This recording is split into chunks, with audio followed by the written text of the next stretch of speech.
John Alexander Dowie was a very popular faith healer in the late 19th and early 20th centuries. And he claimed to have miraculous powers to heal, and yet those powers seemed to vanish as his only daughter lay dying in excruciating pain. We're going to be talking about John Alexander Dowie and the daughter he couldn't heal on this episode of Long for Truth. You're going to want to keep watching.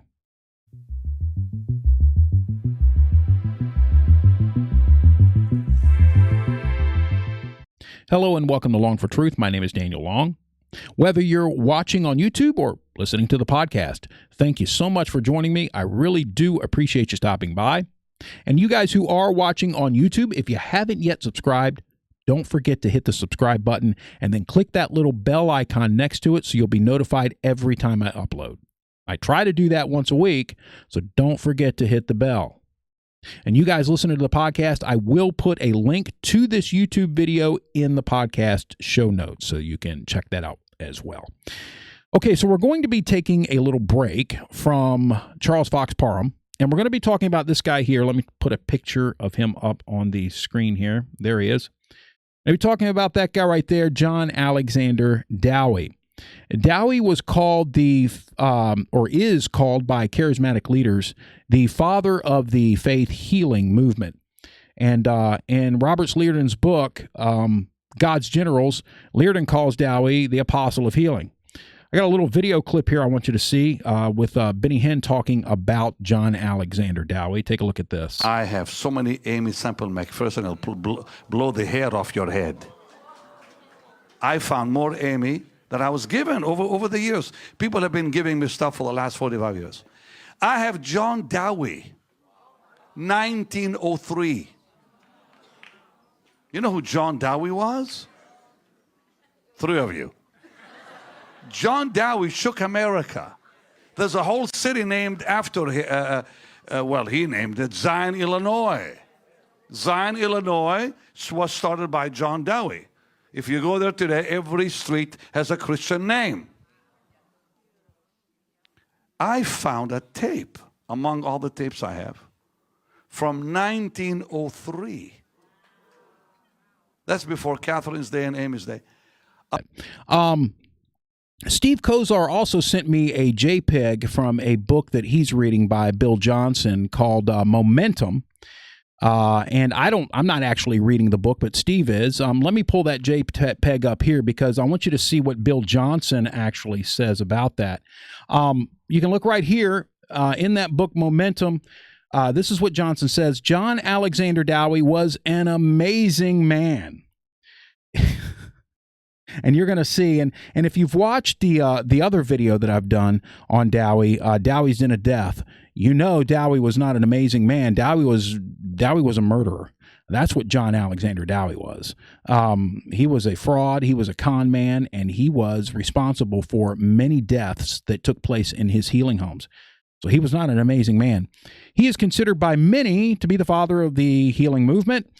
He was actually, now check this out, he was actually jailed 100 times in 1 year for the gospel. That is false. Yeah, Dowie was jailed. He was jailed more than 100 times, but it was always for disobeying the law. It was always because Dowie was disobeying civil ordinances, or he was using his healing homes as a hospital, and that was illegal. I mean, so the guy was just, he wasn't jailed for 100 times in 1 year for the gospel. This is what, let's continue on. But he ended poorly. Poorly is that's an understatement. And many would rather pretend that he either never existed or that he was a heretic. Yes, he was a heretic. He was a cult leader. It just seems easier to conclude that his ministry was not genuine than it is to admit that God uses imperfect people. Yeah, it wasn't that Dowie was an imperfect person, and imperfect again is an understatement. Dowie was a very evil man, and we're going to be seeing that here as we move forward, talking about what happened with his daughter. What really surprises me, though, is that not a huge amount of people have heard of John Alexander Dowie today, and yet he was really, really popular in his day. As a matter of fact, Dowie was a household name. I mean, the papers were printing stuff about him all of the time. Let me just show you what I'm talking about here. Now, I'm going to go here and I'm going to share my screen. I'm over, let me go over here to, where I'm over here at Newspaperscom. You can see it right there.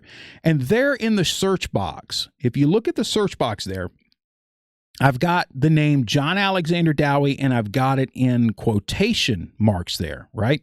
And then I've put a date range in the date box from 1888 to 1907. And the reason why I did that is because 1888 is the year that Dowie came to the United States, and 1907 is the year that he died. So just to show you how many hits I get from newspapers.com, that's going to show you the popularity of John Alexander Dowie during this time frame. So let me just do a search and do it right now. I click it, and you'll be surprised to see just how many hits we get. Look at this. Now watch what comes up. It's running a little bit slow, but look at that. Look at that at the top there. 31,948 matches. All right. Just from the years 1888 to 1907. Now, keep in mind, this is just the newspaper articles that are registered with newspapers.com. This doesn't include all the other newspapers that may mention him out there, not including also the newspapers that don't even exist anymore, those that aren't in existence anymore that had printed stuff about Dowie. 31,948 matches. We click on one here. Let's look at the top one here. You can see this there's Dowie there. This is from 1902, November 30th. And this is his a record of $15 million of profit in 10 years. I mean, this guy lived for the money. I'm telling you that right now. You have, wrong place. Let's go back over here and click back here. And it's kind of running slow because I've got the recording software up. But you can see John Alexander Dowie.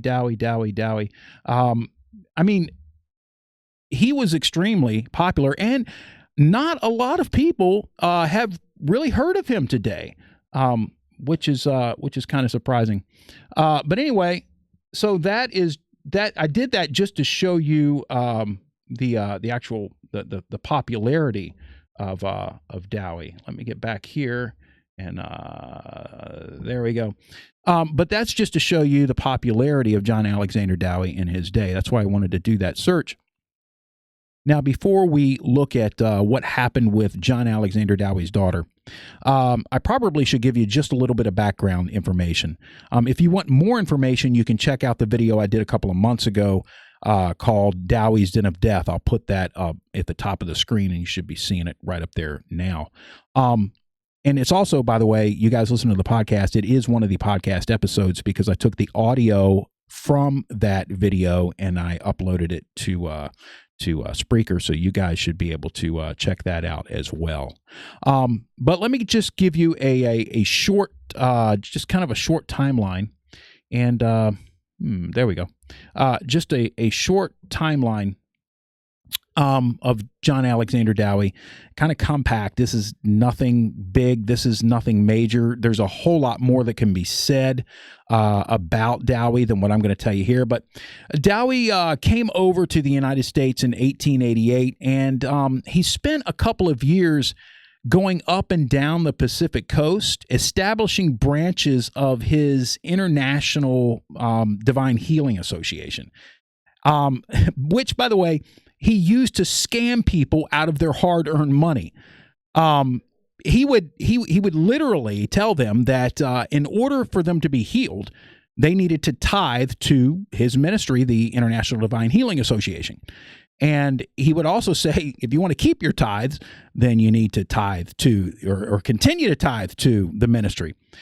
So he used that ministry to scam people. But anyway, so he gets into some trouble there, and he has to move on, and he lands in Chicago in about 1890, and he sets up shop there.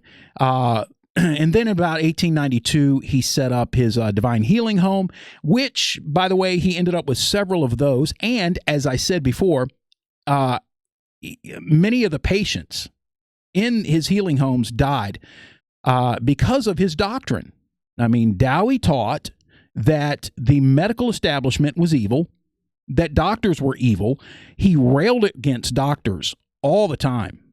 He was always talking against the medical establishment. And so his followers were deceived, and they would not seek medical help when they got very ill, and many of them would die. And so Dowie is responsible for the deaths of many. And Parham, Charles Fox Parham, copied Dowie, especially in his theology. But anyway, so that's what he does in about 1892, starts setting up the healing home. Then in about 1894, he establishes a bank and a newspaper.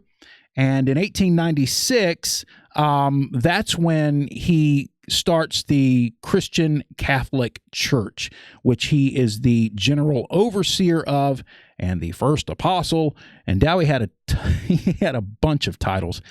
But anyway, that's when the Christian Catholic Church of Zion started, right, and soon became the Christian Catholic Apostolic Church of Zion. So that was 1896. Right around 1900, he purchased a tract of land, about 6,500 acres, roughly 10 square miles, and he ended up calling that land Zion City, which is still in existence today. He actually founded a utopian society, or what he thought was a utopian society, called Zion City, Illinois. And then in 1901, he declares himself Elijah the Restorer, believing that he is the fulfillment of the prophecy in Malachi 4. Yeah, and not only him, but right around that time, Sanford was calling himself Elijah. And Dowie and Frank Sanford of the Shiloh cult in Shiloh, Maine, would have arguments over who the real Elijah was. And just as a side note, after Dowie died, Charles Fox Parham also claimed the title of Elijah. So who's the real Elijah? I don't know. But anyway, 1901, Dowie declares himself Elijah the Restorer. And then about 1903, he takes about 3,000 of his stormtroopers, called the Zion Restoration Host. The Zion Restoration Host had about 8,000 members. And this was an elite group of stormtroopers that would go out and they would evangelize for Dowie and spread Dowie's poison. And this was all for Dowie to be able to get new members into his cult and be able to, well, seduce them out of their tithes, or out of their money, by calling them to tithe to his ministry. So anyway, these stormtroopers, he took about 3,000 of them to New York City to evangelize New York City, and that fell flat on its face. That didn't happen. Anyway, so all of these crusades that Dowie did, they were about getting followers to tithe or to continue to tithe to his ministry. And there's some other things, really important things that took place then. 1906, Dowie is replaced. He's ousted by his right-hand man, Wilbur Glanville.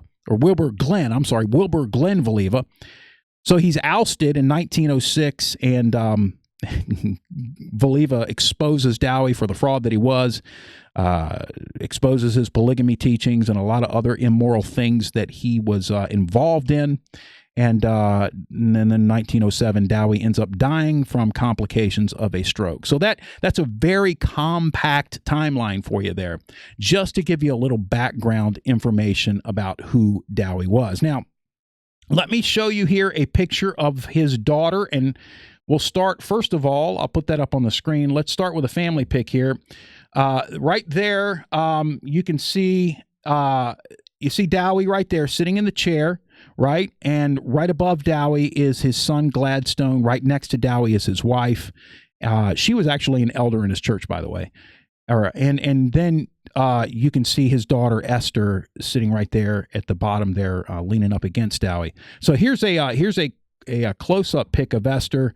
That's probably a lot better picture there. You can see her there. So anyway, what happened was, the story goes like this. So Esther, Dowie's daughter, is she's in her room, and she is she's getting ready for some kind of event, and she's curling her hair, and she's using an alcohol lamp.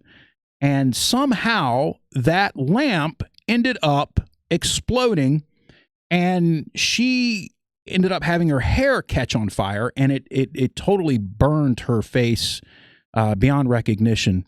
Her mother broke down the door and put the fire out, but Esther ended up dying. Before she died, it's reported that the neighbors could hear her screams from the pain that she was in. She was not, because of Dowie's doctrine, the only doctor that was called in was a doctor called in by Dowie, and supposedly just for consultation. They did put some Vaseline on her wounds, but that didn't do anything to really alleviate the pain. She really, really suffered. It's a very tragic, a very sad story. And Dowie came in, and he spent hours in prayer for her, but to no avail. His daughter ended up dying. Now, the excuse Dowie used for not being able to heal his daughter was the fact that she was using alcohol in the lamp. That's right. You see, Dowie was a big temperance guy. He was really involved in the temperance movement when he was in Australia, especially, and he continued that into the United States. He did not allow alcohol in Zion City. There was no drinking. There was no alcohol at all. There was no smoking. There was not even pig's flesh was not even allowed in Zion. So because he said because his daughter disobeyed, he couldn't heal her. But fortunately, she did ask him for forgiveness for disobeying him. Very, very sick man. And it's a very tragic story. Let's move on over here to the newspaper article, and let's take a look at that. Right here at you can see right here we are at newspapers.com, and this is the article right here. Oh no, it's not either. This is the article right here. Inquest on Esther Daly. This is from May 16th, 1902. This is from the Indianapolis News, Indianapolis, Indiana. So let's take a look at it. I'm going to zoom in here so you can actually see the screen a little better here. Chicago, May 16th, at the coroner's inquest. Here, let me just, man, my eyes are kind of bad there. That's what happens when you get old. Okay. Inquest on Esther Daly. Her father called a physician before she died, which, by the way, had the Zionites up in arms. They were wondering why Dowie did that. Was he losing his faith? What was going on? Why in the world would he call a physician? Anyway, her father called a physician before she died. Chicago, May 16th, at the coroner's inquest on the body of Esther Daly, who was so seriously burned Wednesday that she died yesterday. Dr. Dowie, the girl's father and the founder of Zion, testified that he was with his daughter when she died and that she was perfectly conscious during all the time he was with her. Continuing, Dowie said, "She made request of me to pray with her. I did so, and the pains passed away." Now, another article says that the neighbors could hear Esther screaming in pain throughout parts of that night. So I don't, of course, I don't believe Dowie here at all. When I arrived in the morning, I found the wound had been dressed by Dr. Spacer. Vaseline, I am informed, was applied also. I was also in the room when she died. Knowing the serious condition of the case, I wanted consultation with another physician. Another physician? As if Dowie was a physician? With another physician. I wanted consultation with another physician. I sent for Dr. Campbell, a practicing physician. I was present during the consultation. She told me how the accident happened. She said, "It was all my own fault, Papa. I disobeyed you. I had banished all," and there's a picture of her right there. "I had banished all alcohol and all lamps from the building. I am sorry, but I know God has forgiven me, and I want you to do it." I had the alcohol lamp on the edge of the dressing case. The lamp tipped over. It flared up. She was sitting at the dresser in her nightgown.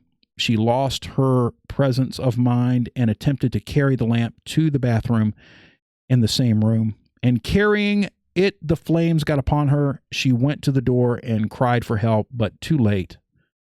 The coroner's jury found a verdict according to the testimony. The young woman will be buried in the new cemetery at Zion City. And ironically, Dowie's daughter was the first gravestone in Zion City, by the way. That is a very ironic thing. Okay, so here's another article that I wanted to show you. This is from the Richwood Gazette, Richwood, Ohio, May 22nd, 1902. This is an article that talks about the people in Zion getting upset with Dowie. Let's check this out. Dowie's treatment failed to heal his only daughter, and she died after 12 hours of most frightful suffering from burns received Wednesday. Zionites bewildered concerning the actions of Elijah. 2. Denied medical treatment.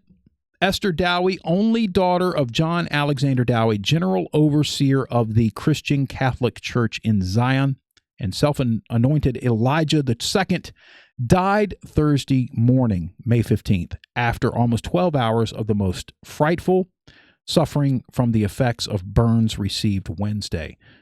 The white-haired healer was kneeling in prayer at his daughter's bedside when she passed away. Behind him were grouped several of his faithful followers, all praying for the recovery of the unfortunate girl. Miss Dowie, who was 25, actually she was 23 years old, was using an alcohol lamp Wednesday when, in some manner, it was upset and the flames ignited her hair, rendering her scalp almost bare and burning her face almost beyond recognition. Her father, who was at Zion City, was telephoned hastened to the city. Pending his arrival, Vaseline and linen cloths were applied to her burns and prayers offered. The sufferer's agonizing shrieks aroused the neighbors, several of whom entered the home and implored the attendants to call medical assistance, but the Dowieyites turned a deaf ear to the pleadings. When Dr. Dowie arrived, the daughter was approaching unconsciousness and with feeble fervor appealed to him for aid. The girl died without pain, having been unconscious for 6 hours preceding the end. The funeral of Esther Daly took place this afternoon in Zion City. Services were conducted in the partly finished tabernacle being constructed by Dowie. Music was rendered by the white-robed choir of Zion, 600 voices. Dowie delivered the sermon over the bier of his daughter. The explanation as to why he sent for a physician to attend Esther in her last hours is awaited by the faithful. The fact that the general overseer weakened when his own daughter lay dying and abandoned the faith he preached for others has caused considerable comment in the ranks of the Dowieyites. Several deaths have occurred among the ranks of Zion, but Dowie has stood firm in his bitter denunciation of physicians. The case of Miss H. Worthington Judd a year ago is the most prominent. Dowie denied her the right to a doctor even to the end. Her lingering, frightful death is still fresh in the minds of the public. It is developed that some of the Vaseline used in dressing Miss Dowie's wounds was carbolized, a direct violation of Dowie's proclaimed prohibition of drugs. So the Zionites were according to this newspaper, they were really wondering what was going on there. Dowie says that he called the physician for consultation. We just saw that in the last article. Anyway, that is the stories that I did want to show you. Now, I mean, this is the result of John Alexander Dowie's doctrine. John Alexander Dowie denounced the medical establishment. He denounced doctors. And so many people who did take ill would not go see a physician because they believed Dowie's doctrine. And many of them ended up dying. And one of those who died was Dowie's daughter. It's a very tragic story.